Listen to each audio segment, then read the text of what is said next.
자, 축농증, 또 알러지 비염, 세균성 비염 어떻게 해결할 수 있는지 58 Natural Remedies in Where There is no Doctor or Medicine이라고 하는 58가지 천연치유요법 가운데 있는 내용 중에서 축농증이나 세균성 비염이나 알러지 비염을 어떻게 처치할 수 있는지 한번 살펴보겠습니다. 축농증, 대체 어떤 병이고 왜 생기는 걸까요?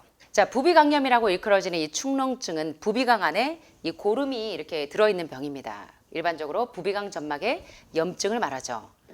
그래서 이제 두통이나 이게 혀부가 긴장되는 이런 증세가 많이 유발이 되고 축농증이 심하면 건망증이 깜빡깜빡 건망증이 옵니다. 그래서 핸드폰을 냉장고에 집어넣고 잊어버리기도 하고 세탁기에 집어넣고 돌리기도 하고 그리고 이 축농증이 좀 심해지면 이렇게 계속 냄새가 납니다. 연결이 되면서 악취가 나고 또 코에서 이렇게 누리끼리한 분비물이 계속 나오는 이런 증세가 바로 축농증입니다. 자, 코는요 우리 건강에 굉장히 지대한 영향을 미칩니다.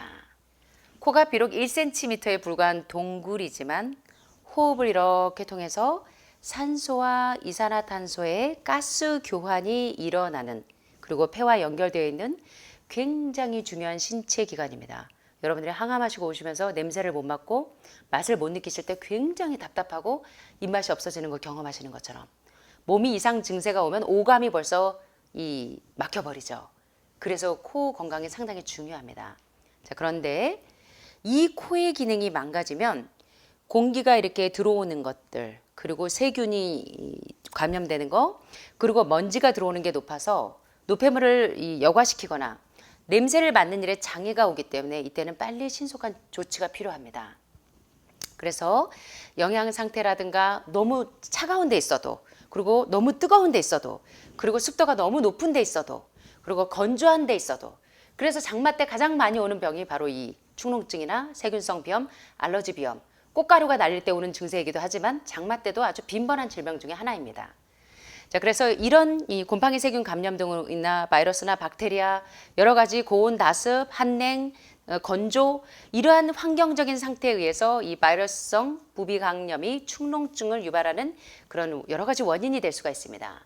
이 축농증은 어떤 증세를 동반하는가 하면 이렇게 코가 찌륵찌륵 자꾸 막히고 그리고 이 안면 부위에요. 이쪽에 통증이 자꾸 옵니다. 축농증이 점점 심해지면. 그리고 지속적으로 이렇게 콧물이 누리끼리한 농 같은 콧물이 나오고 그다음에 코 뒤로 콧물이 넘어가면서 후비르 증세 같은 이런 증세들이 많이 오죠. 그래서 두통이 자꾸 간헐적으로 오기도 하고 기침이 자꾸 마른 기침이 오기도 하고 그다음에 입에서 냄새가 많이 나는 것도 축농증의 부비루 때문에 이렇게 넘어오면서 이 농이 냄새가 나기도 해요. 그리고 자꾸 얼굴이 열이 막 올라오는 이 피버 증세가 오기도 하고 또 안면이 이렇게 자꾸 마비가 되고 통증이 오기도 하고 광대뼈 쪽에도 아프고 또 이마에도 통증이 오고 그리고 코가 자꾸 찌륵찌륵 막히고 그리고 가래가 자꾸 이렇게 넘어가고 폐암이 아닌데도 축농증 증세로도 이러고 또 귀가 자꾸 이렇게 귀아리가 같이 동반되기도 합니다. 그리고 붓기 등의 증세를 동반하는데 바로 대표적인 축농증의 증세입니다. 자, 축농증이요. 수술 없이도 회복할 수 있는 좋은 방법들이 있습니다. 자, 천연치료 방법들 가운데 첫째, 축농증 증세가 심각할 때는 책을 조금 쉬시는 게 좋습니다. 머리를 이리 아래로 향하게 하고 책을 보시게 되면요, 축농증 증세가 더 점점 심해집니다. 그래서 오랫동안 이렇게 엎드려서 책을 보거나 이렇게 엎드려서 책을 보시면 오십견통도 심하게 옵니다. 여러분들이 오십견통 오시는 분들은 자세가 굉장히 중요합니다. 예, 그래서 오랫동안 엎드려서 책을 보거나 컴퓨터에 이렇게 몰두해 있거나 또는 고개 들 새 없이 오랫동안 이 아래쪽을 향해서 이 작업을 하고 계시면 머리의 무게와 혈액이 앞면으로 자꾸 쏠리면서 이 뇌에 압박을 주게 됩니다. 그러면 축농증 증세가 악화가 됩니다. 그래서 자꾸 여러분들이 작업을 하다가도 여러분 목을 쭉쭉쭉쭉 늘어뜨리는 연습을 하셔야 됩니다. 그 다음에 이제 코 주위를 마사지하는 방법 3가지를 좀 이따 알려드릴 거예요. 코 주위를 자주 마사지를 하시면 축농증 증세가 굉장히 빨리 완화됩니다. 해보세요 좀. 자, 첫째는 이런 방법들이 있습니다. 자세 중요하고요. 두 번째, 축농증 있는 분들 공통점을 보면요, 저녁에 꼭 패스트푸드 좋아하고요, 늦은 저녁 식사하시는 분들 많습니다. 그런 식사법에 의해서 축농증이 유발이 됩니다. 그래서 저녁 늦게 과식을 하면 축농증이나 비염 증세는 절대로 낫지를 않아요. 그래서 세균성 비염, 알레르기 비염, 축농증이 있으신 분들은 저녁 식사는 간단하게 하늘말 식단처럼 과일식만 하시거나 아주 간단하게 드시는 것이 상당히 좋고요. 특별히 축농증이 있는데 뭐 팥빙수를 드신다거나 우유나 아이스크림을 드시면 며칠 동안 이제 이비인후과 다니셔야 되죠. 뭐 엄청 심해져가지고 고생하시면 반드시 그 원인에는 아이스크림, 팥빙수. 예, 여름철에 뭐 축농증 때문에 고생하시는 분들 대개 100% 맞죠? 거의 그렇습니다. 축농증 증세가 지금 심각하고 머리도 아파 죽겠고 골도 띵하고 막 죽겠는데 거기다가 또 아이스크림 드시고 또 뭡니까 팥빙수 먹고 며칠 또 고생하고 뭐 이비인후과 계속 다녀도 낫지도 않고 자 그래서 우유, 유제품, 설탕, 전분, 밀가루 음식, 피자 중지하셔야 됩니다. 축농증 증세 때문에 고생하실 때. 그리고 이제 알레르기가 콧물을 이런 알러지 비염 증세를 많이 형성하기 때문에 이런 좋지 않은 식사법을 제한하시는 게 굉장히 좋고요. 또 너무 많이 드시거나 저녁에 또 자꾸 간식을 자주 하시거나 그리고 그냥 이 보식이 아니라 보양식으로 폭식을 해버리신다거나 이 모든 좋지 않은 식사법을 딱 중지하셔야 됩니다. 절대로 잘못된 식생활을 바꾸지 않으면 여러분 몸도 회복이 안 되고 축농증도 낫지 않습니다. 자, 세 번째. 제가 이제 저희 주변에 있는 친구들한테 많이 알려주는 방법인데요. 축농증이 심하신 분들은 세면대 앞에 원장님도 축농증 굉장히 심했었습니다. 특별히 중국에 있을 때 이게 그 황사가 굉장히 심했어요. 그래갖고 축농증 때문에 아주 죽을 지경이었어요. 그래서 이 방법으로 해결했습니다. 세면대 앞에 소금통을 항상 놓아두는 겁니다. 그래서 소금물로 이렇게 가글링을 하고 코를 씻어주면 축농증이 엄청나게 빨리 좋아집니다. 원장님은 이걸로 해결하셨어요. 자, 물 한 컵에 소금 한 작은 숟가락을 넣고 잘 녹인 다음에 구강에 가글링을 하시고 코를 여러 번 이렇게 숨을 이렇게 해가지고 코를 뒷물로 넘깁니다. 소금물을. 그래서 코를 자주 씻어내셔서 소금물 가글링과 함께 코 세척을 습관화하시면 축농증 굉장히 빨리 완화됩니다. 이 방법을 쓰시면 되게 좋고요. 축농증 증세가 심하실 때는 차고 습한 곳에서 오래 있지 않도록 주의하세요. 특별히 지하실에 사시는 분들, 지하방에 있거나 또는 이렇게 습도가 높은 곳에서 이렇게 거주하시는 분들이 되게 축농증 때문에 고생하시는 분들이 많더라고요. 이럴 때 좀 습도가 높은 지역에 있거나 이렇게 그럴 때는 숯 있죠. 활성탄을 곳곳마다 배치해 놓으면 습기를 다 쫙쫙쫙 흡착하잖아요. 장마 때 여러분들이 이제 제습제를 쓰실 때 가장 좋은 제습제 중에 하나가 또 숯이기도 합니다. 숯을 새집 증후군만 없애는 게 아니라 이런 습도를 제거하는데 습기 제거제로도 활용을 해보세요. 그리고 이제 우리 몸의 체내 온도가 낮아지면 면역력이 떨어지면서 감염에 대한 방어력이 상당히 약해집니다. 이럴 때 물을 끓여서 축농증 있는 분들은요. 저는 늘 유칼립투스 물을 먹습니다. 항상 물을 마실 때. 그래서 제가 학교 가면 저희 옆에 선생님들이 다 제 물을 마시려고 그래요. 서로. 왜 그러냐면 유칼립투스의 향이 이 허브 향이 굉장히 좋거든요. 그리고 정신이 발작 하거든요. 그래서 서로 앞다투서 재물을 먹으려는 사람들이 많습니다. 그래서 여러분들이 물을 드실 때 유칼립투스 오일을 한두 방울씩 폐암 환자, 기관지 천식에만 완화시키는 게 아니라 여러분들 폐가 건강해야 혈액순환이 원활해지면서 몸이 빨리 회복이 됩니다. 여러분들 항상 물 드실 때 유칼립투스 오일을 한두 방울 떨어뜨려서 물을 드시는 거는 굉장히 좋은 방법입니다. 유칼립투스를 드시고도 안 드시는 분들이 상당히 많으세요. 저는 제 책상에 유칼립투스를 이 아로마 테라피도 하고 증기 흡입 이날레이션 하는 방법, 그 다음에 전 유칼립투스 물을 항상 먹습니다. 하루에 모든 물에 전 유칼립투스를 다 떨어뜨려서 마셔요. 그러면 정신도 말짱해지고요. 산소 포화도도 높아지고 멘톨 성분이 있어서 잠도 잘 안 오고 그 다음에 굉장히 상쾌합니다. 그래서 유칼립투스를 이렇게 몇 방울 떨어뜨려서 그 증기를 흡입하는 방법 굉장히 좋습니다. 그리고 만약에 축농증 증세가 너무 심하실 때는 이 머리에 수건을 뒤집어 쓴 다음에 수증기가 마치 우리 밥할 때 압력솥에서 그 수증기 엄마들은 아시는 분들은 피부 미용이나 이런 것들을 위해서 그 수증기에 일부러 가가지고 얼굴 대시는 엄마들 많죠. 그것처럼 코 축농증 완화시키기 위해서도 그 수증기가 코로 올라올 수 있도록 그래서 여러분들 찜질방 같은 데 가시면 그 증기 흡입하시는 분들 있죠. 사실 그게 도움이 됩니다. 그래서 축농증 증세가 심할 때 그런 방법. 여러분들은 숯찜질 하시잖아요. 찜질할 때 그 물이 수증기가 올라올 때 그거를 흡입하시면 좋고 찜질할 때 거기다 유칼립투스 오일을 몇 방울 떨어뜨려서 찜질하시면 그 증기가 다 숯찜질 팩에 올라가겠죠. 그것도 굉장히 좋은 방법입니다. 활용해 보세요. 조격을 하실 때도 유칼립투스 오일을 좀 넣으세요. 레몬즙만 넣는 게 아니라 두 가지 다 활용해 보세요. 자, 이제 축농증 지압법을 좀 알려드릴 건데요. 특별히 이제 여름철에 수영장에 가셔가지고 눈병하고 축농증 옮아 오시는 분들이 많아요. 이 수영이나 다이빙을 하시면 부기동에 가래를 발생하게 하는 경우가 종종 있습니다. 특별히 이 알레르기 비염은 그 부비강염의 일반적인 원인이기도 한데요. 치아가 썩었을 때도 이렇게 코하고 다 연결이 됩니다. 이빨하고 다 연결이 되고 이 아데노이드 증세가 더 심해집니다. 아데노이드란 인두의 편도가 지나치게 이렇게 확장이 되면 커지면 아데노이드 증식증이 생기는 것을 일컬어 아데노이드라고 하는데요. 아데노이드가 확대가 돼도 그리고 담배 연기가 막 심한 곳에 있어도 그리고 여성분들이 향수 쓰시는 분들 보면 이 축농증 증세가 심해집니다. 그 향수도 가급적이면 아로마 테라피를 활용하시면 좋겠습니다. 100% 내추럴한 천연 그런 향기를 좋아하시면 좋겠고요. 가정용 세제나 살충제, 뭐 피존, 뭐 이런 종류들도 굉장히 이런 것들을 유발합니다. 먼지 이런 것들이 이제 많은 그 염증을 유발하기 때문에 주의하시고요. 또 이제 더러운 손으로 이렇게 코를 자꾸 후벼가지고 감염을 유발하는 경우가 많기 때문에 이제 만화책을 좋아하는 친구들이 코딱지를 후벼가지고 만화책에 자꾸 발라놓고 막 이런 증세들이 있는데 주의하시면 좋겠어요.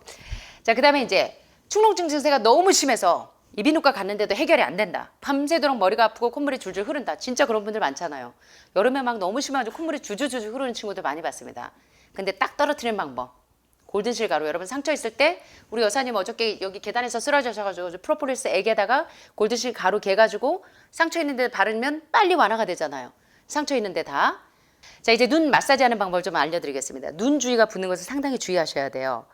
자, 눈 주위, 신장 기능이 안 좋아서 눈 주위가 붓는 분들도 있지만 축농증 증세에 의해서 눈 주위가 붓는 분들이 상당히 많은데요. 특별히 이 눈 주위가 붓게 되면 기관지염이나 천식이나 인후위염으로 폐렴으로 진행될 수가 있습니다.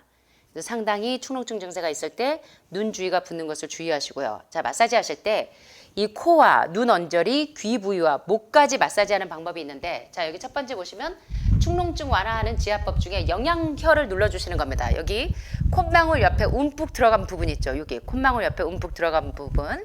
이 영양혈을 자주 눌러주시면 코막힘을 해소하는 데도 도움이 되는 혈자리이기 때문에 굉장히 좋습니다. 어디를 눌러주신다?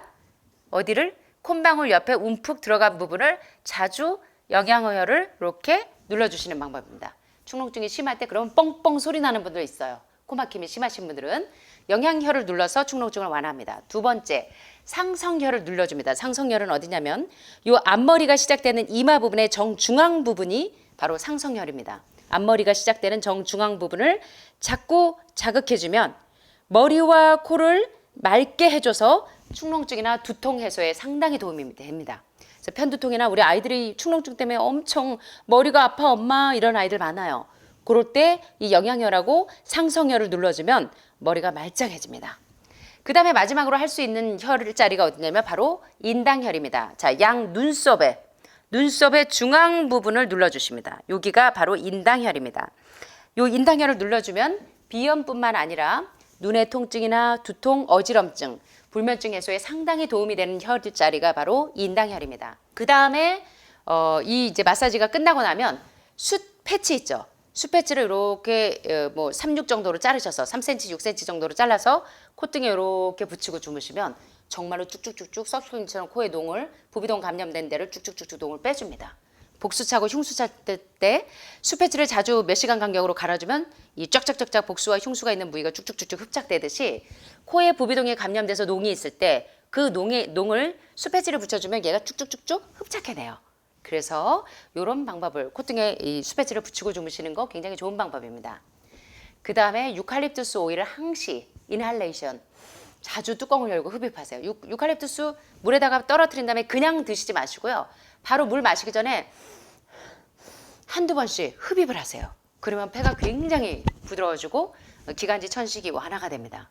그래서 이제 폐암 환자들이 늘 즐겨 하시는 부분이 유칼립투스 오일을 자주 드시잖아요. 각혈하시는 분들도 상당히 빨리 도움이 됩니다. 그래서 유칼립투스 오일 뚜껑을 자주 인할레이션 흡입하는 방법과 물을 마실 때 먹는 방법, 물 한 컵에 유칼립투스 오일을 넣어서 가글링을 하시는 거 굉장히 좋고요. 여러 방울 넣으면 쓰니까 한두 방울 정도만 넣어서 가글링 하세요. 가장 좋은 가글액이 유칼립투스 가글액입니다. 그거 활용하세요. 폐암 환자, 기관지 천식, 모든 암 환자들은 유칼립투스 오일을 항시 물처럼 드신다는 거. 허브물 중에 가장 좋은 물이 유칼립투스 물. 잊지 마세요. 그리고 방안이 건조할 때 분무기에다가 물을 담고 유칼립투스 오일 서너 방울 떨어뜨려서 축축축축 흡착해주면 여러분은 피톤치드가 가득한 그 향을 맡게 되니까 이 굉장히 면역력이 올라가겠죠. 활용해 보시고 집안이 칙칙할 때도 청소기에도 유칼립투스 오일을 항상 드세요. 그러면 온 집안에 세균이 엄청나게 빨리 줄어들겠죠. 그 다음에 이제 생야채와 생과일을 많이 먹는 방법. 그래서 귤이나 감이나 당근, 감귤 주스, 야채 주스, 허브차 등의 물과 주스를 많이 마시는 방법도 축농증을 완화시키는 좋은 방법입니다. 이제 한두 가지만 더 보면 되겠는데요. 축농증이 심할 때는 음식을 짜게 드시지 않는 게 좋습니다. 밀가루 음식 피하셔야 되고요. 그 다음에 물을 빨리 많이 드셔서 빨리 농들을 부비동 감염된 액들이 빨리 나와야 됩니다. 그래서 물을 자주 드신다는 거. 그 다음에 기름진 음식, 육식, 튀긴 음식은 자제하시고 정말 축농증 완화하기 위해서는요. 수술해도 축농증 때문에 고생하시는 분들 많아요. 해소가 안 돼요. 그래서 식생활 개선 없이는 절대로 축농증이 좋아질 수 없다는 거 꼭 기억하시고요. 그 다음에 또 한 가지 핫앤콜드 방법은 여러 이 병을 치료하는 데 상당히 도움이 됩니다. 예. 핫앤콜드 방법 어떻게 해요? 뜨겁게 2분, 차갑게 2분, 비율로 7번. 자, 2분씩 7번, 뜨겁게 2분, 차갑게 2분, 온냉찜질을 콧등 위에, 코 위에 2대2 비율로 7번 하시면 굉장히 빨리 축농증이 완화가 됩니다. 그 다음에 이제 우리가 급하게 쓰시려면 골든실루트 차, 그리고 민들레차, 그리고 알로에베라 주스도 축농증을 완화시킵니다. 그리고 레드클로버, 여러분 이제 간 청소 끝나고 나면 그 다음에 어디 청소해요? 혈액 청소하죠. 혈액 청소할 때 가장 빨리 피를 맑게 하는 게 레드클로버 차입니다. 레드클로버 차를 드시면 빨리 부비동 감염이 완화가 됩니다. 그래서 레드클로버 차를 드시는 것도 좋고 페퍼민트 차도 좋고 카모마일 차도 좋습니다. 그 다음에 유칼립투스 오일로 막힌 코를 뻥 뚫어내는 트레펑은 유칼립투스 오일이죠. 자, 이렇게 활용하시면 되겠고요. 마지막으로 요것도 좋습니다. 숟가루에 약간의 꿀을 넣고 유칼립투스 오일 몇 방울을 떨어뜨려서 되직하게 개서 한 스푼 입에 물고 잠을 주무시면 굉장히 빨리 완화가 되고요. 아까 비슷한 내용 보셨죠? 수패치 붙이고 숟가루 물고 자는 거. 근데 이제 숟가루가 흘러내릴 수가 있기 때문에 베개에 수건을 깔고 주무셔야 되고 숟가루 캡슐을 두세 개 입에 물고 주무시면 굉장히 빨리 완화가 됩니다. 자, 지금까지 이제 축농증을 완화시키는 방법들, 이제 코 건강을 좋게 하는 방법들을 배우셨는데요. 결론은 축농증은 생활습관과 식습관을 개선하지 않으면 수술을 해도 계속 재발된다는 겁니다. 그래서 이런 천연치유 방법을 통해서 축농증을 개선하실 수가 있는데 증상이 아주 심한 축농증 환자라고 할지라도 숟가루요법과 골든실요법을 활용하시면 굉장히 빨리 완화가 됩니다. 그래서 제 주변에 축농증 때문에 고생하시는 분들 거의 한두 달 만에 숟가루하고 골든실로 개선이 된 분들이 상당히 많습니다. 그래서 여러분 좀 활용해 보세요. 예, 이런 방법들을 통해서 여러분들이 이제 축농증을 고치시게 되기를 바랍니다.